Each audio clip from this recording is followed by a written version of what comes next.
Do you like scary movies? That was a horrible ghost face. Hello everybody, how are we all doing today? Personally, I'm feeling like I wanna, I don't know, rank and review all the Scream movies. Why? Why not? But also for a couple of reasons. I am a huge fan of the Scream franchise. Huge as in I have watched all the movies and that's about it. With the release of Scream 6, I decided it would be the perfect time to delve back into the 5 movies and discuss what I liked and what I thought about each of them and my review, my analysis. I'm gonna go through all these movies chronologically and then rank them all at the end, including the ghost faces and the openings. Spoiler warning, if you haven't seen a single Scream movie, I highly recommend that you click off this video, go get yourself some popcorn, watch Scream 1 through 6, and then come back and watch this video in full. Like, comment, subscribe, share, follow me on Instagram, follow me on Twitter, follow me on letterboxd, cash at me money. So without further ado, Send you a copy.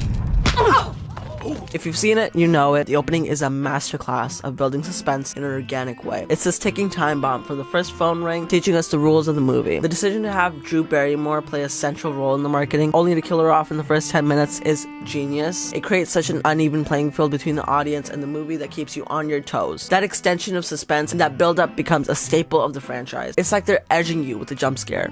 It does what any good opening should do. Keeps you hooked. The biggest strength of this movie is this core group of characters, each plucked straight out of a high school comedy and into the dark atmosphere of Woodsboro. Cheesy one-liners and all. Tatum and Randy have some of the most quotable lines of the movie, and Billy and Stu's cartoonish behavior gives so much character to the ending. Sydney is one of the most resilient horror protagonists we have, and they do such an effective job at connecting her to the audience. Now, everyone rags on Kristen Stewart for her nervous expression acting, but let me give you the Neve Campbell signature phone call acting. This is for Rachel, you big fat white nasty smelling fat bitch. White. Dewey's character works as a sneaky red herring and adds a little levity to the movie. Gail Weathers is the cornerstone of these movies. She consistently delivers the needed edge, and she does so flawlessly. Well, the plot is so well thought out and tight, it's so self-aware, but not to the point where it's insufferable. The meta-ness works because it's woven in organically rather than tacked on as a gimmick. Scream 3! There's commentary on televised court cases, public accusations, the hostile news cycle, and how it affects victims. It's consistent in its theme and messaging, and there's rarely ever a lull. The dialogue is so witty and campy and quotable. I think one of the biggest appeals of the franchise is the mystery behind Ghostface. The horror factor isn't the appearance, more so the fact that it could be anyone. The mystery element adds a level of interactiveness that keeps the movie entertaining throughout. The Billy and Stu twist works really well because it subverts expectations. Even if you were spoiled about Billy Loomis from GIFs online, you still have that shock factor by finding out that Stu Mocker was there too, and he played a major role. He's the one who kills Casey Becker, and there's this really subtle tell when he's about to kill Casey and she unmasks him. She makes his face like she knows him, and then 10 minutes later we find out that Casey and Stu had dated.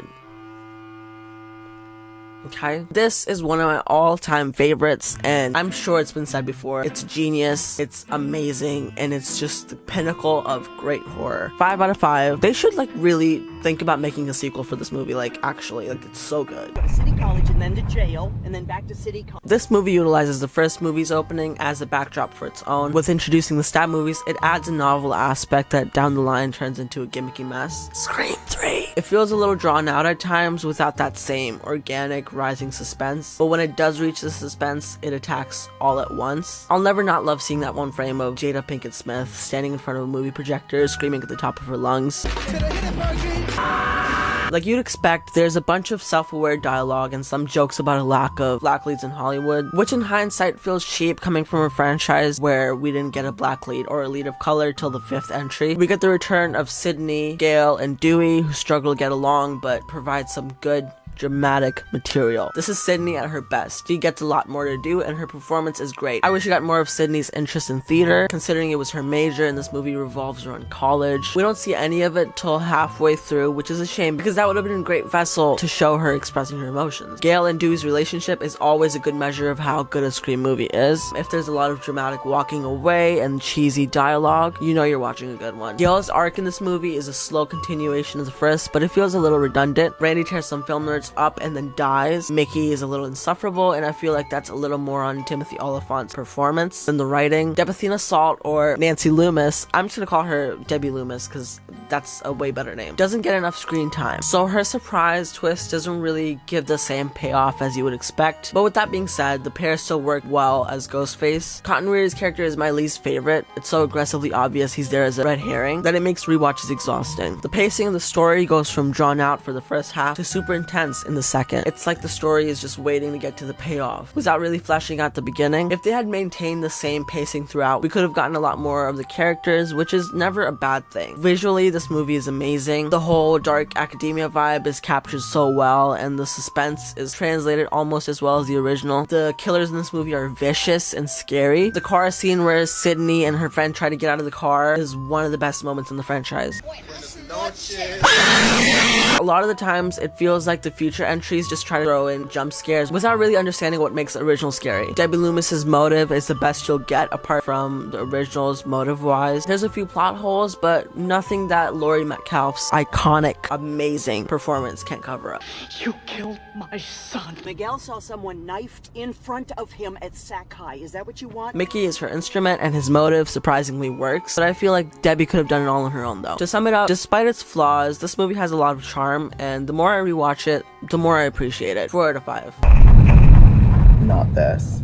This movie's opening brings some originality to the table. It establishes the fear factor and it kills off Cotton Weary, a win all around. It ditches the slow build-up of suspense and goes for an aggressive approach. Neither Cotton nor Lily Vanderwoodson give a performance that makes us stand out in any way, but Ghostface changes that. We get introduced to a voice-changing mechanism which is truly horrifying, considering the fact that we live in the day and age of AI where this shit is real and it's becoming more prominent. Not to be like an alarmist, but what the is going on there? Like, someone please take care of that, please. I don't want to live in that future. I don't. It's simple, it does its job, moving on. The writing in this movie is the worst in the series. This is the first movie up to this point not written by Kevin Williamson, who was the creator and writer of the first two, and it suffers from the lack of his creative voice. Its over-reliance on gimmicky aspects of the franchise versus actual substance makes it a lull in the franchise. This movie takes place around the production of Stab 3, and it abuses the hell out of the whole meta, self-aware, satire, blah blah blah. The characters in this movie are at their worst, writing-wise and wig-wise. It looks like Gail tried to cut her own hair, realized she didn't have scissors, so she kind of just turned on the stove and just leaned over a little bit. For every Gail Bob moment, there is a receding bangs moment. I don't know if you can even call those bangs, so that's just a hairline at that point. Sydney's barely in the movie till the last half. Dewey has just become a caricature of himself at this point, and Gail gets the same exact arc she has gotten in the past 2 movies. They don't even bother picking up the pen when it comes to her, it's just copy and paste. The actors of Stab 3 end up being throwaway characters. Besides Rebecca, Angelina is the most suspicious character of the franchise, and that's including the Ghostfaces. Either she's the most obnoxiously obvious red herring, or she was supposed to be the second killer. I'm sure some shit went down in the production because there's no other reasoning. The detective is a useless character and his existence is trivial. And then there's the most self-aware, ironic moment in the movie with John Milton,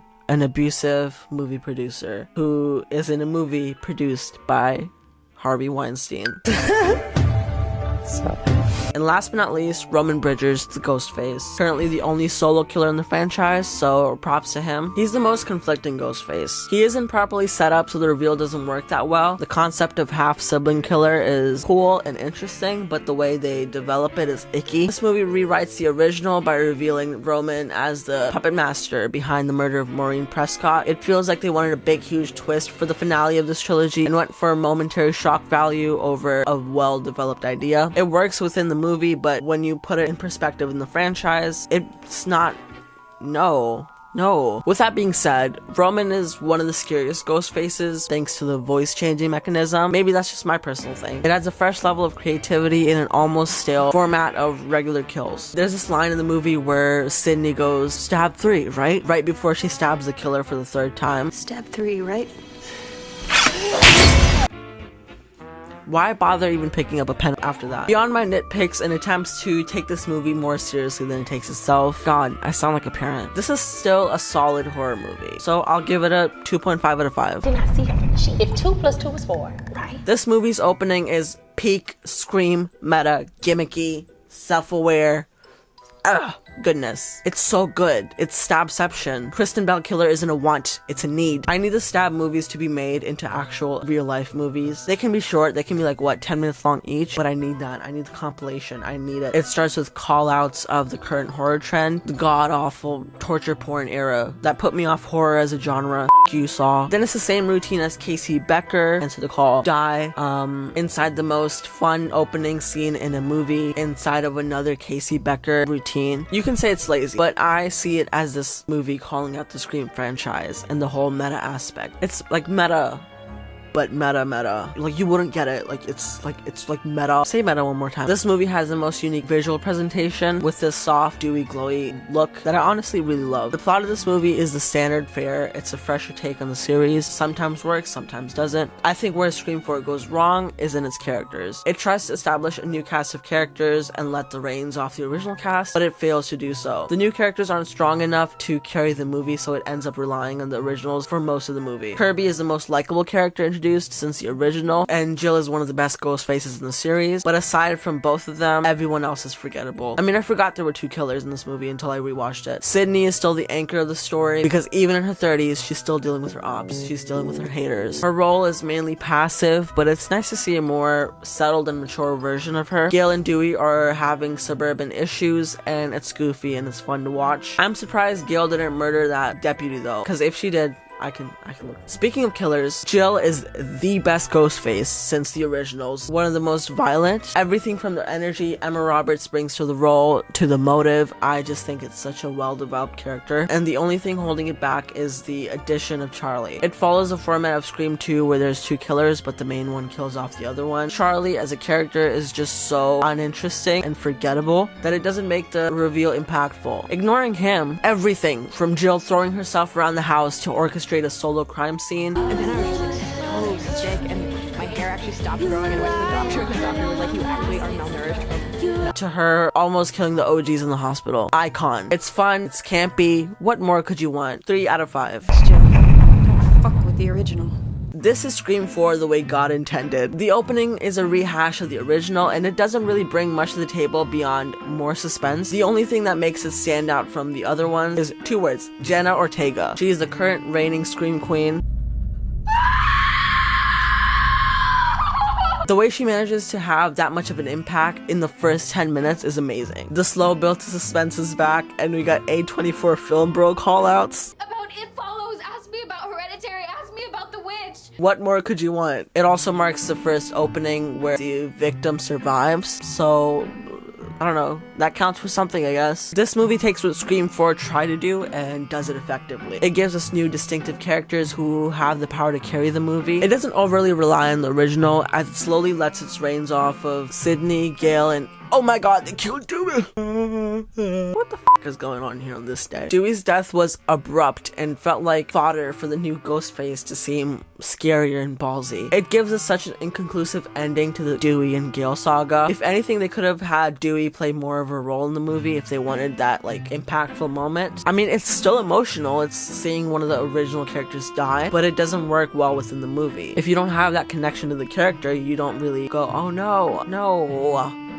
stop, don't do that, that's not good, stop it. Tara is set up with the potential of carrying the series. Sam, a great character, don't love Melissa Barrera's acting. In a lot of the moments, her delivery feels so one-noted. That gets worse when you pair her with someone like Jenna Ortega, who just devours anyone she's in the scene with. Chad and Mindy, who are my new personal favorites, bringing the comedic relief. And living until she doesn't. That brings us to Amber and Richie. Their motive, easily the most on the nose in the franchise, killing people to give Hollywood ideas for a new stab movie. Come on now, give it up Delicious. They're both good characters in their own right, they're solid, I just hate the motive. And then after the reveal, they play their over-the-top villain campiness up. I mean, their reveals in and of themselves are so fun. Amber's specifically. I'm not the fucking killer! I know. Sam's hallucinations of her father, Billy Loomis, work, unlike Sydney seeing her mother pop up out of nowhere in Scream 3 every 0.5 seconds. It's such an interesting aspect that has so much potential, so let's hope they do it some justice. Her stabbing the out of Richie, being more aggressive than any ghost face, is iconic. Deniably tackling that many The pacing is consistent, the story beats flow well, the dialogue is campy, so, you know, it's so nice to see these movies getting a new life. 3.5 out of 5. Another one, thank you. I'm just kidding. This movie is the realest bitch I know. The opening scene in this movie is a lot. It features my favorite scream queen of the past decade, Samara Weaving. Ready or Not was just a vessel for her tropical bird screech. Like, I'm surprised she can still talk after the amount of screaming in that movie. If you haven't seen it, it's really fun. Go check it out. It balances itself out with humor. Also, the dress she's wearing in this opening resembles the wedding dress she wore in that movie. Just a fun little Easter egg. She dies halfway, and then in a twist, we follow her killer, who then ends up dying shortly after. Watching it for the first time, I was scared, but not in like the traditional way, in the way that I was like, they better not pull some Gossip Girl reboot, the teachers of the Gossip Girl reveal. I appreciate this opening for being audacious, but I feel that it was a little disjointed. It was suspenseful, but the flow was off. Protagonist dying so soon in the opening, it erases the stakes and kind of just leaves you in the rubble of what just happened, and I don't know, it just didn't work for me. Again, this is just me nitpicking. It was still really entertaining. The characters in this movie are so sharp, so real, and so entertaining. We get our survivors from the first movie, Sam, Tara, Mindy, Chad. We get the newcomers like the twins and the dad, and returning characters like Kirby and Gale. Sam, a huge improvement from the first. For a change, the acting is miles better. She gets some really great moments, and I feel like this time around Melissa Brera was able to translate the little internal struggle going on with the character better. Tara is back with a personality and a really great arc with her sister. Their relationship is well developed. It's so funny to watch Jenna act her ass off, and then they cut to Melissa, and it's just like,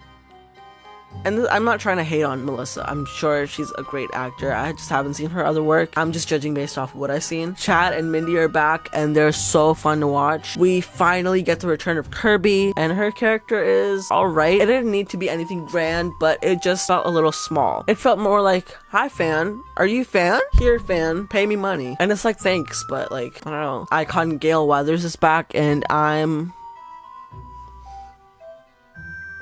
depressed, don't hit me up, like, she's back on her regular bullshit, same old Gale arc, but then they fucking kill her. This is the worst day of my life. I have to say, it doesn't feel as cheap as Dewey's death, and if anything, the emotional beat worked really well. I was in that theater seat, ripping like the edges, like, please don't let her die.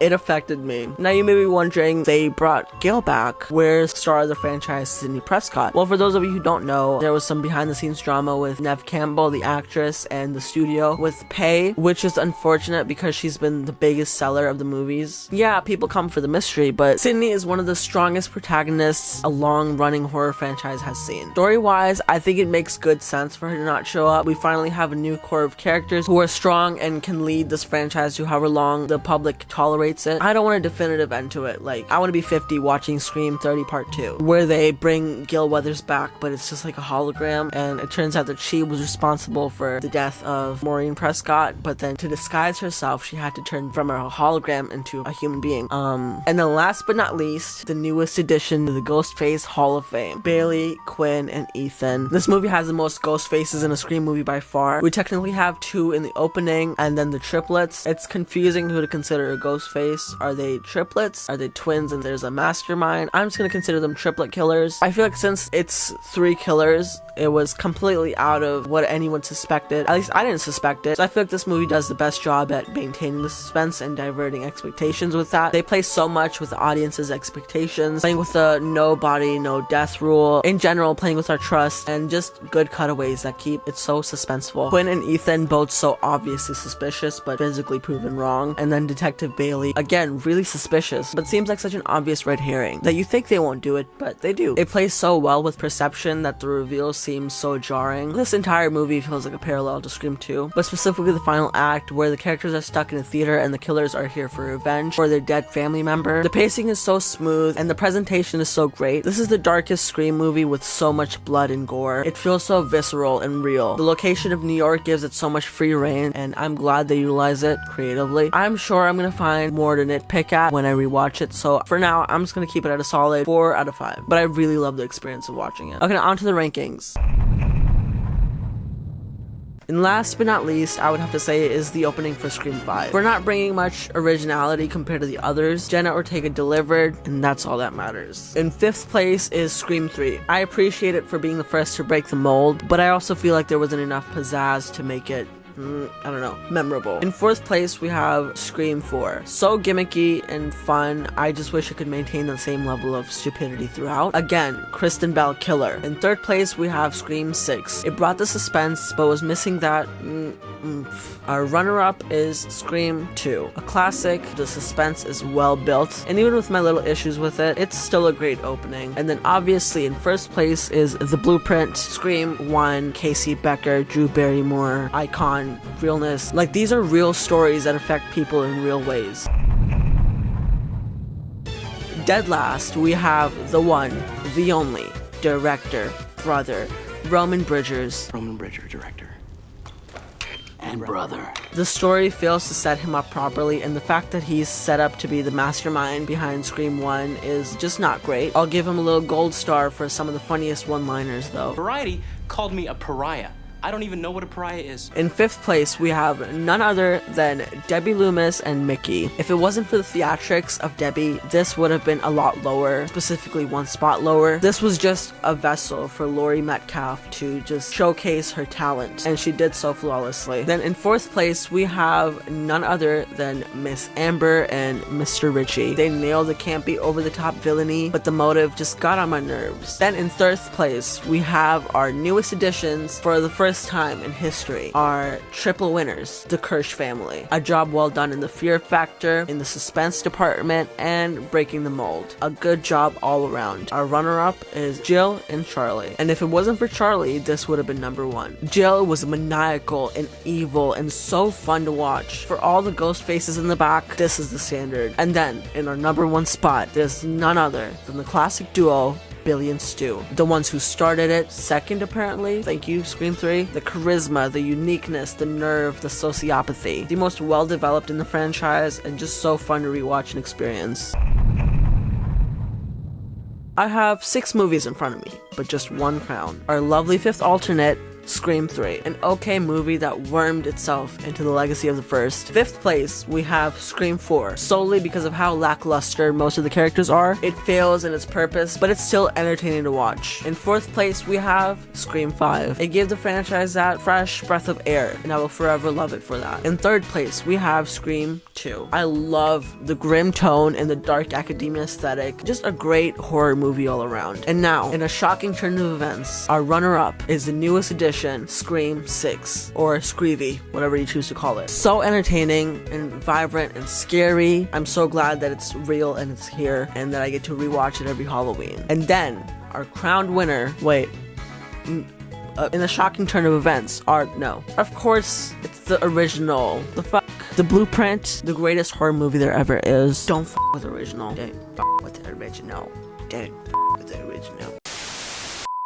If you're still here, thank you so much for watching. I hope you had fun. That's what matters. That's all that matters for me, is I hope that you had fun, and I hope you had a wonderful time with it. All this was just my opinion. None of it is fact. So don't come for me if I didn't rank your favorite movie accordingly. But I'd love to hear your rankings in the comment section below. For the ghost faces, the openings, I'd love to hear your favorite pieces of trivia from the movies. If you're hostile, I will match your hostility. Don't forget to subscribe for more content like this. Make sure to leave a like and share with every single person you know. Doesn't matter who it is, doesn't matter if you've ever talked to them. You can find my socials in the link below. Make sure to follow me on Instagram and Twitter for updates, and letterboxd to see what I'm watching. Have a wonderful rest of your day, night, whatever, whenever. Wherever, whatever. Alright, have a good one. Bye now. Bye. Bye.